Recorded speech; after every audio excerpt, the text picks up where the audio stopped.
What's going on, guys? We're back again, and today we're gonna get talking about some of the boxing on the weekend. I'm gonna start with talking today about the Sky boxing card over in the UK. I'm gonna make another video about the boxing that was over in America. Some good boxing this weekend. Ramirez, Wardley versus Pitbull. We'll talk about that in another video. But today's video, we're looking at Clarke versus Wardley. Just a nice quick one. Some of my thoughts on it. It was a good card, I think. It wasn't an amazing card. It was a great main event. Very, very great main event, but it wasn't an amazing card. Let's have a little adjustment right here. Now, let's start with some of the undercard fights. The first one that kind of caught my eye, not in the best way really, was the Callum Simpson fight.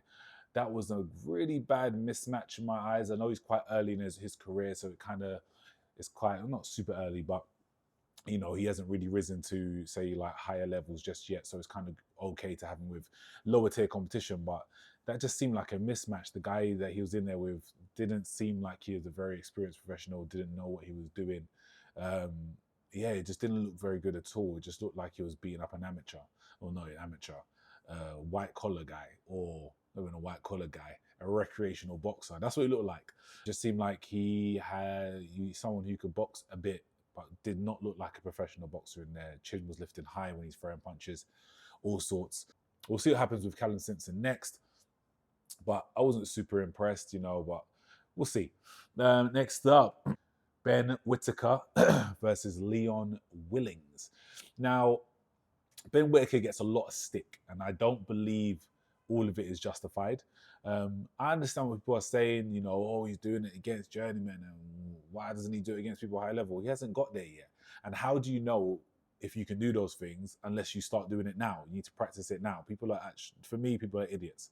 Like, if you throw a jab in a certain way, or you try and have a certain type of style, forget all the showboating stuff, but in general, as a boxer, you try and have a certain type of style. You can't just all of a sudden have that style with world champions or going against world champions. You need to practice that on the lower tier competition to try and hone it and perfect it so that you can still do it at the higher tier. And yes, it will probably, in terms of the showboating, it will probably drop off a little bit as he gets higher in levels. Who cares? We're in the entertainment sport, and it's what's needed. He's got a lot of stick because he did get hit a lot. Now, that is one thing I do have to say. He did get hit a lot in this fight, but Leon Willings, he was a lot better than a lot of people are giving him credit for. He's not journeyman. He hasn't fought great opposition. He's 8-1, I believe it is. But his opposition wasn't the greatest. But he was a good boxer, very, very good defense, which I was quite impressed with. And he did hit Ben with some good shots, had some good timing. He was very patient as well.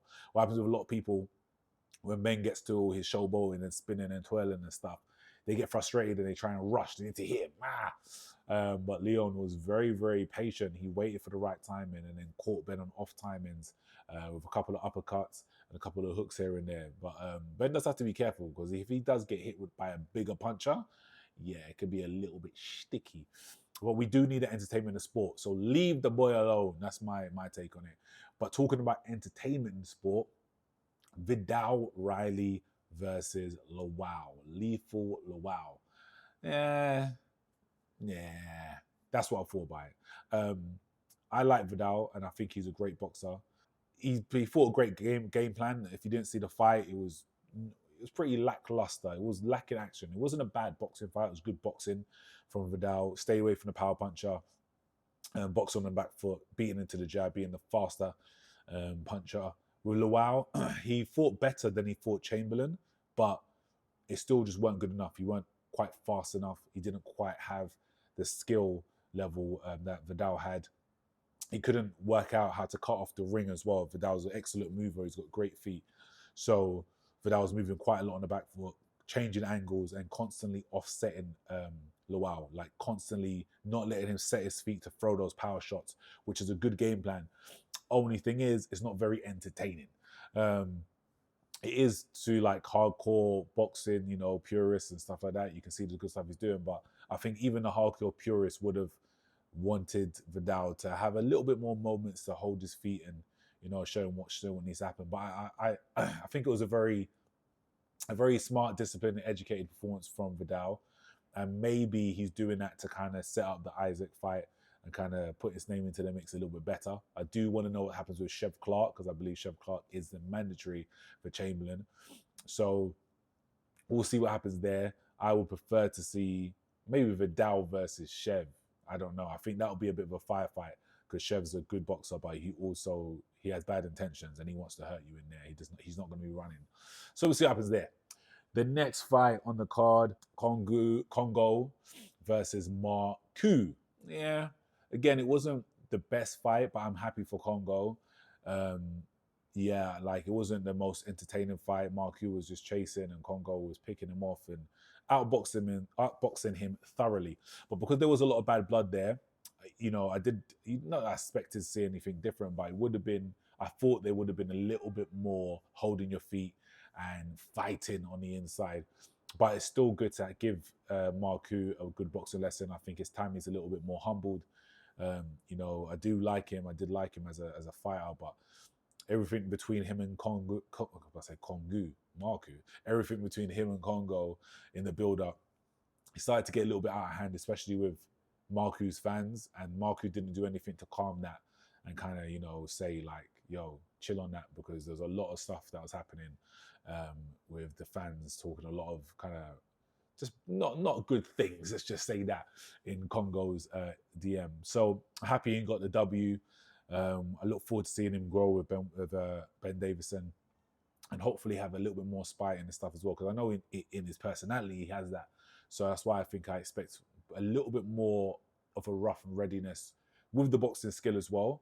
But, hopefully he can bring that out.